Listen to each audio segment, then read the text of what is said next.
Vous organisez un mariage, un anniversaire, un baptême, un séminaire, un spectacle, un meeting politique ou tout autre événement, Guérit TV Monde vous propose un service de sonorisation professionnelle de meilleure qualité. Pour plus d'informations, contactez-nous au +229 91 19 10 10. Guérit TV Monde, le leader des Web TV.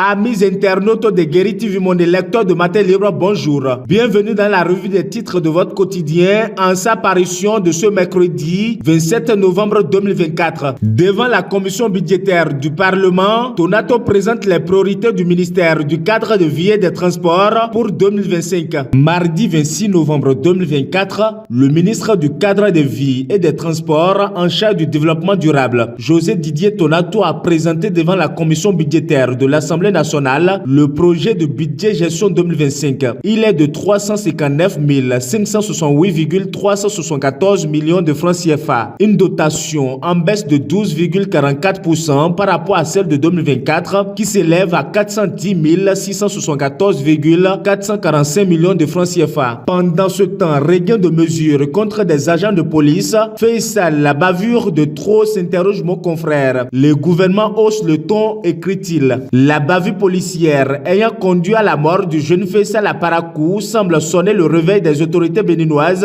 face à ce qui convient de qualifier de gâchettes faciles des flics républicains. Autre volet de l'actualité dans la suite de cette revue des titres, souvent négligés et abandonnés à leur sort, les épouses d'anciens présidents se mettent en coalition. La coalition des épouses d'anciens présidents d'Afrique sera bientôt sur les fonds baptismaux. Au Bénin, dans le cadre de la tournée africaine pour faire connaître l'initiative, Fatmata Nipe Momo, la veuve de l'ancien président de la Sierra Leone, Joseph Saïdou Momo, a rencontré la presse pour faire part des tenants et aboutissants de cette coalition. On parle économie à présent, Bénin, marché des épices, le gingembre du Nigeria de retour, nous apprend le quotidien. L'attente a été longue, très longue, plus d'un an qu'il a disparu des marchés et autres lieux de vente au Bénin. Le gingembre nigérien signe son comeback au grand bonheur de ses consommateurs. Restons toujours dans le même registre, période des fêtes de fin d'année. Attention aux produits périmés déversés sur le marché, alerte le quotidien. La fête de Noël et du Nouvel An saute au bout du nez. Moment idéal pour déverser sur le marché des produits alimentaires dont la date limite de consommation est dépassée. Dernier titre à la une de votre quotidien, concours Jeunes et Entrepreneuriat, la LNB lance un appel à projet. Dans le cadre de la 29e édition du tirage de la tranche commune entente